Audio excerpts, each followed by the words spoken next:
بتایا تھا، مگر اس وقت آپ میرے اور چیتالیہ کے بارے میں گھما پھرا کے سوالات کر رہی تھیں، اس لیے آپ نے سنا نہیں۔ تمہارے ایجنسی والے دوست نے تمہیں یہ نہیں بتایا کہ کلائیڈ اینڈ لی کیا ہے؟ بتایا تھا، لا فرم ہے جہاں وکیل کام کرتے ہیں۔ کچھ لوگ محنت مزدوری سے پیسہ کماتے ہیں کیونکہ وہ چور نہیں ہوتے۔ اس کی رفتار سے ملتا طنز سے بولا تو داتن اس کی طرف گھومی۔ دونوں اب سڑک کے وسط میں کھڑے تھے اور ان کے اطراف میں قطار میں چھوٹے چھوٹے گھر بنے تھے۔ کلائیڈ اینڈ لی دنیا کی چوتھی بڑی لا فرم ہے جو آف شور فائنینشیل سروسز مہیا کرتی ہے۔ ہانگ کانگ ایک ٹیکس ہیون ہے۔ جانتے ہو ٹیکس ہیون کیا ہوتا ہے؟ ظاہر ہے مجھے پتا ہے کہ مگر تم کتابیں جو نہیں پڑھتے تو تمہیں کیسے معلوم ہوگا کہ ٹیکس ہیون کیا ہوتا ہے؟ میں بتاتی ہوں۔ داتن نے گنگریالے بال کانوں کے پیچھے اڑسے اور بولنے لگی۔ وہ ضبط سے مٹھیاں بچے رہ گیا۔ دنیا میں کچھ ملک ایسے ہیں جو اپنے بینکوں میں پیسہ رکھوانے والوں پہ ٹیکس نہیں لگاتے، یا اگر لگاتے ہیں تو بہت تھوڑا، اور وہ ان سے بالکل نہیں پوچھتے کہ پیسہ کہاں سے کمایا۔ بڑے اچھے اور پیارے ہوتے ہیں یہ ملک، کیا چور اور کیا بادشاہ، سب کا پیسہ محفوظ ہوتا ہے۔ جی جی، اور ہانگ کانگ، بینچ پہ اس کے ساتھ بیٹھتے ایڈم نے اضافہ کرنا چاہا، اور ہانگ کانگ پاناما، کیمین کے جزائر، برٹش ورجن آئی لینڈز یا ان ملکوں میں ٹاپ پہ ہیں۔ اب پوچھو یہ کیا کرتے ہیں؟ مجھے پتہ ہے یہ کیا کرتے ہیں۔ یہ 3 چاند والے جزیرے ہیں جہاں لوگ اپنا خزانہ چھپاتے ہیں، اور ایک تو یہ قدیم ملاقہ والی زبان نہ بولا کرو، میں بتاتی ہوں۔ وہ اسے بولنے کا موقع ہی نہیں دے رہی تھی۔ امیر لوگ پیسہ بناتے ہیں کرپشن اور دھوکہ دہی سے، جیسے مراد راجہ خزانے سے تھوڑا تھوڑا کر کے چراتا تھا۔ ایڈم نے سوچا، مگر اب اس پیسے کو وہ کہاں چھپائیں؟ اپنے ملک میں رکھا اور پکڑے گئے تو حساب دینا پڑے گا، اس لیے وہ اس کو منتقل کر دیتے ہیں۔ پوچھو کیسے؟ جیسے مراد راجہ خزانے کا صندوق بھر کے 3 چاند والے جزیرے پہ بھیجا کرتا تھا۔ مگر تحمل سے پوچھا، بتائیے کیسے؟ داتن نے فاتحانہ مسکراہٹ سے اسے دیکھا۔ منی لانڈرنگ کر کے، بیگز میں نوٹوں کی گڈیاں ڈال کے یہ پیاری پیاری لڑکیوں کو پکڑا دیتے ہیں جن کو ایئرپورٹ پہ چیک نہیں کیا جاتا اور پیسہ دوسرے ملک چلا جاتا ہے۔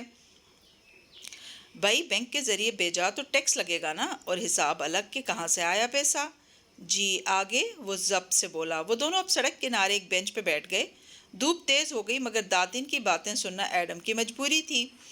پھر دوسرے ملک میں ان کے آدمی پیسے ریسیو کرتے ہیں، مگر اب ان کو کہاں چھپائیں؟ غار میں چھپا دیں اور باہر کموڈو ڈریگن کھڑا کر دیں؟ نہیں، ایڈم نے معصومیت سے پوچھا، یہ تمہارا قدیم ملاقہ نہیں ہے۔ ہانگ کانگ اور پاناما جیسے ممالک بے شک نہ پوچھیں کہ پیسہ کہاں سے آیا، مگر بینک میں جمع کرانے کو کوئی تو کاغذ چاہیے ہوتا ہے نا، یعنی رسمی کارروائی۔ ہاں، رسمی کارروائی کے لیے ہانگ کانگ میں لوگ آف شور کمپنی بناتے ہیں۔ مثلاً میں نے ایک آف شور کمپنی بنائی ایڈم اینڈ سنس کے نام سے۔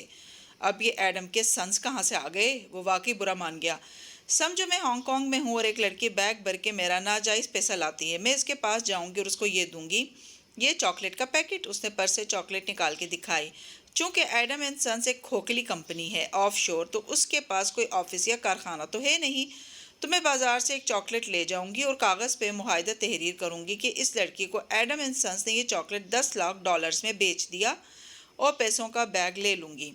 اب وہ پیسے قانوناً میرے ہوں گے، یعنی کہ آف شور کمپنی سستی سستی چیزوں کو مہنگا ظاہر کر کے بیچے گی اور لڑکی سے پیسوں کا بیگ لے کر بینک میں جمع کرائے گی، اور جب بینک پوچھے گا کہ بھئی یہ پیسہ کہاں سے آیا، تو وہ چاکلیٹ کی فروخت کا کاغذ دکھا دے گی۔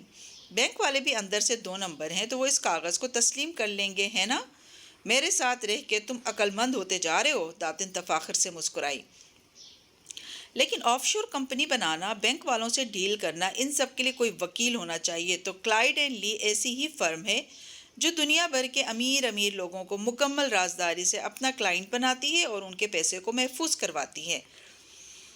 یعنی کلائیڈ اینڈ لی وہ کموڈو ڈریگن ہے جو مراد راجہ جیسے کرپٹ حکمرانوں کے چوری شدہ خزانے سے بھرے غار کی حفاظت کر رہا ہے۔ بڑی کوئی واہیات مثال دی ہے تم نے، مگر خیر، داتن نے سر جھٹکا۔ کلائیڈ اینڈ لی کے وکلا بنیادی طور پہ اپنے کرپٹ کلائنٹس کے ان پیسوں کی حفاظت پہ لگے ہیں جو وہ کالے دھندوں سے کما کے ان جزیروں میں چھپاتے جا رہے ہیں۔ اسی لیے فہمی بن سلام کے ماں باپ اس سے ناراض ہیں۔ قانونی طور پہ اس کی جاب جائز ہے، مگر وہ جانتے ہیں کہ وہ حرام کام میں ملوث ہے۔ حرام حلال، اولاد اور ماں باپ کے درمیان ایسی ہی آڑ بن جایا کرتا ہے۔ آخری فقرہ آہستہ سے ادا کیا۔ نظریں بھی سامنے کو پھیل لیں۔ ایڈم نے غور نہیں کیا۔ تو سن بھاؤ کے گھر سے نکلتی تار بالآخر ہمیں کلائیڈن لی تک لے کر جا رہی ہے۔ وہ پرجوش ہو گیا مگر پھر ذرا ٹھنڈا پڑا۔ لیکن اس ساری معلومات اور جاسوسی کا فائدہ کیا ہوا؟ داتن نے گہری سانس بھری اور افسوس سے اسے دیکھا۔ چونکہ تم ضدی اور ہٹ درم ہو تو میں تمہیں بتائے دیتی ہوں۔ سن باؤ کے گھر سے ہمیں تیسرے خزانے کا سراغ مل رہا ہے، وہ خزانہ جو دنیا کے بہت سے بادشاہوں نے ہانگ کانگ میں چھپا رکھا ہے۔ فہمی بن سلام اس کے نگہبانوں میں سے ایک ہے۔ تم قدیم ملاقہ میں وان فاتح کی مراد راجہ کے ساتھ ڈیل کی وجہ سے ایک کام نہیں کر سکے تھے، یاد ہے؟ ایڈم کا سارا جسم پل بھر کو سن ہو گیا۔ میں ملاقہ کے لوگوں کو نہیں بتا سکا تھا کہ ان کا پیسہ چوری کر کے سمندر پار جمع کیا جا رہا ہے۔ میں مراد راجہ کو اس کے عوام کے سامنے ایکسپوز نہیں کر سکا تھا۔ ویسے تم شکل سے اتنے خوش بخت نہیں لگتے، اس لیے دل نہیں چاہ رہا یہ تسلیم کرنے کو، مگر حقیقت یہی ہے لڑکے کہ تمہیں دوبارہ موقع مل گیا ہے کرپٹ حکمرانوں کو بے نقاب کرنے کا۔ ساتھ ہی داتن نے جمائی لی۔ ایڈم کے جسم کے بال کھڑے ہونے لگے، ساتھ ہی چہرے پہ مسکراہٹ در آئی۔ اور ہم فہمی بن سلام کو استعمال کر سکتے ہیں، جو ہمیں کرنا آتا ہے وہ ہماری جان بچاتا رہے گا۔ تمہارا تو علم نہیں، مگر مجھے بہت کچھ کرنا آتا ہے۔ کنکھیوں سے اس کے چہرے کو دیکھا اور سرسری سا بولی، خیر تو تم صبح کہہ رہے تھے کہ تم تالیہ کو پسند کرتے ہو، کب سے؟ ایڈم جو اپنے خیالوں میں تھا پہلے چونکا، پھر خفگی سے اسے گھورا۔ ہمیں فی الحال فہمی سے نپٹنے کا پلان بنانا ہے، چلے اٹھیں۔ شیور ایڈم، مگر یہ موضوع ابھی ختم نہیں ہوا۔ داتن تفاخر سے مسکراتی اٹھی اور چھتری کھول لی۔ ملاقہ کے آسمان پہ سیاہ بادل اکٹھے ہو رہے تھے اور بارش برسنے کو تھی۔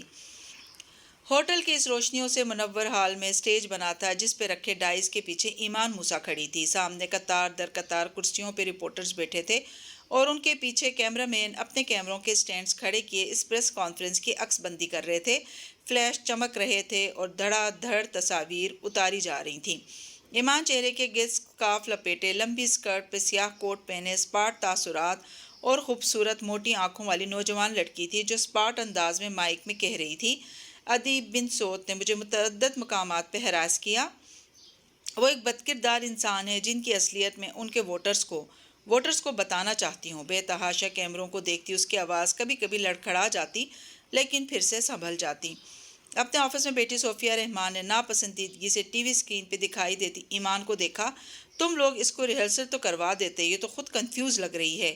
میم، آپ نے کہا تھا کہ ہمیں آج ہی جوابی اٹیک کرنا ہے، تو ایسے میں جلدی میں جو لڑکی ملی ہم نے اسے تیار کر دیا۔ اگر زیادہ وقت لگاتے تو میڈیا والے کہتے کہ وہ اتنے دن بعد کیوں بولی، اور اچھا خاموش۔ ٹیک لگائے بیٹھی صوفیہ نے انگوٹھیوں والا ہاتھ اٹھایا تو چیف آف سٹاف چپ ہو گیا۔ میرے پاس اس ہراسمنٹ کے ثبوت ہیں، اور اگر ادیب میرا سامنا کریں تو میں ثابت کر سکتی ہوں کہ وہ کس طرح مجھے ہراس کرتے تھے۔ ایمان بار بار تھوک نگلتی اور خود کو مضبوط کرتی۔ صحافی ہر فقرے کے آخر میں سوال در سوال پوچھنے لگتے، مگر وہ رٹایا رٹایا سبق دہرائے جا رہی تھی۔ ادیب نے مجھے ہراس کیا اور میں یہاں ان عورتوں کی آواز بن کے نکلی ہوں جو آفس میں ہر روز ہراسمنٹ کا نشانہ بنتی ہیں۔ سامنے دوسری قطار میں ہیڈ چہرے کے آگے کیے بیٹھی تالیہ اٹھی اور ہیڈ اوپر اٹھایا، یوں کہ اس کا مسکراتا چہرہ سامنے آیا۔ میرا بھی ایک سوال ہے، تالیہ مراد ساری توانائی لگا کے اونچا سا بولی۔ تو دوسرے رپورٹرز بھی میرا سوال سنیں مس ایمان وغیرہ کہنے لگے، مگر ڈائز کے پیچھے کھڑی ایمان کی نظر تالیہ پہ جمی تو آنکھیں پھیلی، پھر گال سرخ ہوئے۔ غیر ضروری لوگ یہاں کس نے مدعو کیے ہیں؟ میری آواز کو دبانے کی کوشش نہ کی جائے تو بہتر ہے۔ ہاتھ اٹھا کے سختی سے بولا، کوٹ؟ آپ کے کوٹ کا پوچھ رہی ایمان، یہ کہاں سے لیا آپ نے؟ وہ کرسیوں کی قطار کے درمیان سے نکلی اور سٹیج کے عین سامنے جا کھڑی ہوئی، پھر اونچا سا دہرایا، یہ چینل کا 5000 رنگٹ کا کوٹ کہاں سے لیا آپ نے؟ رپورٹرز اب مڑ کے دلچسپی سے اسے دیکھنے لگے تھے۔ دوسرے لوگوں نے سوال بند کر دیے۔ کیمرہ مین دھڑا دھڑ سٹیج کے سامنے کھڑی لڑکی کی تصاویر اتارنے لگے، جس کے پیچھے اس کے تینوں سٹافرز بھی آ کھڑے ہوئے تھے۔ ادیب بن سعود نے میرے بار بار منع کرنے کے باوجود مجھے ہراساں کیا۔ میں نے کہا کہ وہ باز آ جائیں، مگر ایمان ان کو نظر انداز کر کے بولنے لگی، مگر وہ میڈیا کی اتنی توجہ کے لیے تیار نہیں تھی۔ اس کا اعتماد لڑکھڑا رہا تھا۔ جن لوگوں نے آپ کی پریس کانفرنس پہ پیسہ لگایا ہے انہوں نے آپ کو یہ کوٹ گفٹ کیا ہے نا، کیونکہ آپ کی تنخواہ سے تو یہ خریدا ہی نہیں جا سکتا۔ جواب دینا پسند کریں گی آپ؟ ہال میں خاموشی تھی اور دلچسپی سے ان دونوں کے مناظرے کو ریکارڈ کرنے میں لگے تھے۔ دفتن سنہری بالوں پہ ہیٹ پہنے کھڑی بارسن نیشنل کی تالیہ نے ایمان کو گھورتے ہوئے اپنے عقب میں اشارہ کیا۔ یہ منیر الکلام ہے، اس کو ہراس کرنے کی وجہ سے اشر صاحب کی ریکمنڈیشن پہ میں نے آپ کو نوکری سے نکالا تھا، یاد آیا؟ ایمان نے کچھ کہنا چاہا مگر وہ کنفیوز ہو کے چپ ہو گئی۔ ہال میں سرگوشیاں بلند ہوئیں، دلچسپی بڑی، سب نے چپ سادھ لی۔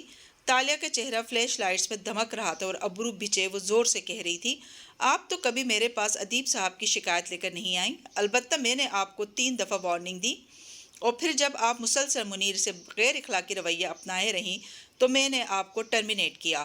آپ نے مجھے اس بات پر ٹرمینیٹ نہیں کیا تھا، وہ سرخ ببو کا چہرے سے غصے سے بولی۔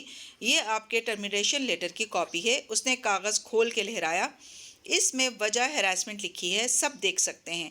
اس نے لیٹر ایک رپورٹر کی طرف بے نیازی سے ڈالا اور مڑ کے منیر کو اشارہ کیا۔ جہاں رپورٹرز نے فوراً سے لیٹر کو دیکھنے لگے وہاں منیر متذبذب پریشان سا کھڑا تھا۔ مجھ سے نہیں ہوگا، زیر لب منت کی۔ اف منیر، بولو، کچھ تو بولو۔ اس نے پلٹ کے اسے گھورا۔ منیر نے تھوک نگلا۔ تالیہ ٹھیک کہہ رہی ہیں۔ مزید نہیں بولا گیا۔ اس کے گھر والے، دوست، بیوی، اف وہ کیا سوچیں گے، کتنی شرم کی بات ہے۔ وہ چپ ہو گیا تو تالیہ نے جلدی سے بات آگے بڑھائی۔ کیا مرد کی کوئی عزت نہیں ہوتی؟ کیا ہم ایمان کی حرکتوں کو نظر انداز کر دیتے اس لیے کہ وہ عورت ہے؟ ٹھیک ہے، ہم ایمان موسیٰ جیسے نہیں ہیں جو عزتیں چوراہوں پہ اچھالیں۔ ہم باوقار لوگ ہیں، مگر یہاں صرف یہ بتانے آئے ہیں کہ اس خاتون اور ان کو استعمال کرنے والی حکومتی پارٹی کو یہ جان لینا چاہیے کہ بی این کا سارا اسٹاف متحد ہے اور وہ ہم پہ یوں کیچڑ نہیں اچھال سکتے۔ وہ پرعزم انداز میں بآواز بلند کہہ رہی تھی، ساتھ ہی آہستہ سے سرگوشی کی، منیر کچھ تو بولو۔ یہ جھوٹ بول رہی ہیں۔ ایمان کو منیر کی خاموشی سے حوصلہ ہوا تو جلدی سے کہنے لگی، یہ ادیب صاحب کو بچانے کے لیے الزام لگا رہی ہیں۔ ادیب صاحب نے مجھے اتنا ڈرایا دھمکایا کہ میری جاب چھوٹ گئی۔ کیا ثبوت ہے آپ کے پاس ایمان صاحبہ؟ ایک سینئر صحافی نے سوال پوچھا۔ بھئی، ہراسمنٹ کے خلاف نکلنے والی لڑکیوں اور لڑکوں کے پاس عموماً نازیبا ٹیکسٹ ہوتے ہیں، تصاویر یا ای میلز ہوتی ہی ہیں۔ آپ کے پاس ہے کچھ؟ دوسرے نے تائید کی۔ ای میلز ہیں میرے پاس، ایمان جلدی سے بولی، پھر تھوک نکلا۔ پھر ڈائز پہ رکھے اپنے فون کو دیکھا۔ رپورٹرز کی نظریں بھی وہیں اٹھیں۔ ایمان صاحبہ، آپ ہمیں وہ ای میلز دکھا سکتی ہیں؟ رپورٹرز کی تکرار سنائی دی۔ وہ اٹکی۔ وہ میرے دوسرے فون میں ہیں اور میرے پاس بھی تمام ای میلز ہیں۔ تالیہ کے پیچھے کھڑا منیر ایک دم بلند سا بولا تو رپورٹرز تو ایک طرف، وہ خود پوری ایڑیوں پہ گھومی۔ منیر کی گردن اٹھی تھی اور ابرو خفگی سے بچھے تھے۔ یہ کس طرح کہہ سکتی ہیں کہ مجھے نہیں جانتی؟ یہ جن باتوں کا الزام ادیب صاحب پہ لگا رہی ہیں وہ سب تو یہ میرے ساتھ کرتی رہی ہیں۔ ساری ای میلز میرے پاس ہیں، ان کے آفس کے ای میل آئی ڈی سے بھی ہیں۔ میں ای میل ہیڈرز تک دکھا سکتا ہوں، وہ سرخ چہرے سے کہہ رہا تھا۔ رپورٹرز کے کیمروں اور مائکس کا رخ اب منیر کی طرف مڑ گیا۔ لوگ جگہوں سے اٹھ کے ان کے گرد گھیرا ڈالنے لگے۔ وہ اب تالیہ اور منیر سے تابڑتوڑ سوال پوچھ رہے تھے۔ ڈائز پہ بے بس سی کھڑی ایمان تنہا رہ گئی تھی۔ مطلب یہ کس طرح جھوٹ بول سکتی ہیں؟ میں ابھی دکھاتا ہوں ای میلز۔ لال چہرے کے ساتھ حیران سے منیر نے اپنا فون نکالا اور اسکرین ان رپورٹرز کو دکھانے لگا۔ ایمان کے اسے پہچاننے سے انکار نے منیر کی ساری کم اعتمادی ہوا کر دی تھی۔ ٹی وی اسکرین پہ یہ منظر وان فاتح نے مسکراتے ہوئے دیکھا تھا۔ وہ اس وقت ادیب کے لاؤنج کے صوفے پہ بیٹھا تھا اور ہاتھ میں کافی کا مگ تھا۔ ادیب مقابل صوفے پہ براجمان تھا اور اس کی بیوی لیزا ٹرالی سے کیک نکال کے اس کو پلیٹ میں منتقل کر رہی تھی۔ وہ اسکارف اوڑھنے والی نمکین نقوش کی حامل پرسکون سی عورت تھی جسے اس سارے کرائسس سے ذرا بھی فرق نہیں پڑا تھا۔ فاتح، تمہاری چیف آف سٹاف نے تو اس لڑکی کی ساری پریسر خراب کر دی ہے، ادیب خوشگوار حیرت سے بولا تو وہ مسکرایا اور گھونٹ بھرا۔ تالیہ بہت قابل ہے۔ پھر چہرہ گھما کے مسز لیزا کو دیکھا۔ امید ہے آپ بہتر محسوس کر رہی ہوں گی۔ آف کورس فاتح آبنگ۔ وہ اپنا کپ اٹھاتے ہوئے واپس صوفے پہ بیٹھی اور مسکرا کے بولی، یہ نہ بھی ہوتا تو بھی مجھے ادیب پہ پورا یقین تھا۔ ہم ایک عرصے سے سیاست میں ہیں، اس طرح کے الزامات سے نہیں گھبراتے۔ فاتح نے خاموشی سے مسکرا کے اسے دیکھا اور کافی پینے لگا۔ اس کے بیٹے کی آواز آئی تو معذرت کرتی اٹھ گئی۔ بہت سپورٹ کرنے والی بیوی ہے تمہاری، وہ ستائشی انداز میں کہے بغیر نہ رہ سکا تو ادیب نرمی سے مسکرایا، کیونکہ ہم ایک دوسرے سے ہمیشہ سچ بولتے ہیں۔ جھوٹ جب بھی کسی دو لوگوں کے درمیان آتا ہے تو ان کے رشتے کو زنگ آلود کر دیتا ہے۔ لیزا اور میں نے کبھی جھوٹ کو اپنے درمیان نہیں آنے دیا، اور دیکھو اللہ نے کتنی برکت ڈالی ہمارے رشتے میں۔ اس کا چہرہ مطمئن اور نرمی لیے ہوئے تھا۔ فاتح زخمی سا مسکرا دیا۔ اسے سرسبز پہاڑوں میں خاموشی سے دفن کی گئی آریانہ یاد آئی۔ شاید یہی جھوٹ تھا جو اسرا اور اس کے درمیان آ گیا تھا۔ شام کو وہ آفس واپس آیا تو چپ سا تھا، اپنے کمرے میں کھڑا میز کے دراز سے کچھ نکال رہا تھا جب دروازہ دستک کے ساتھ کھلا اور تالیہ نے مسکراتے ہوئے اندر جھانکا۔ پریسر دیکھا آپ نے سر؟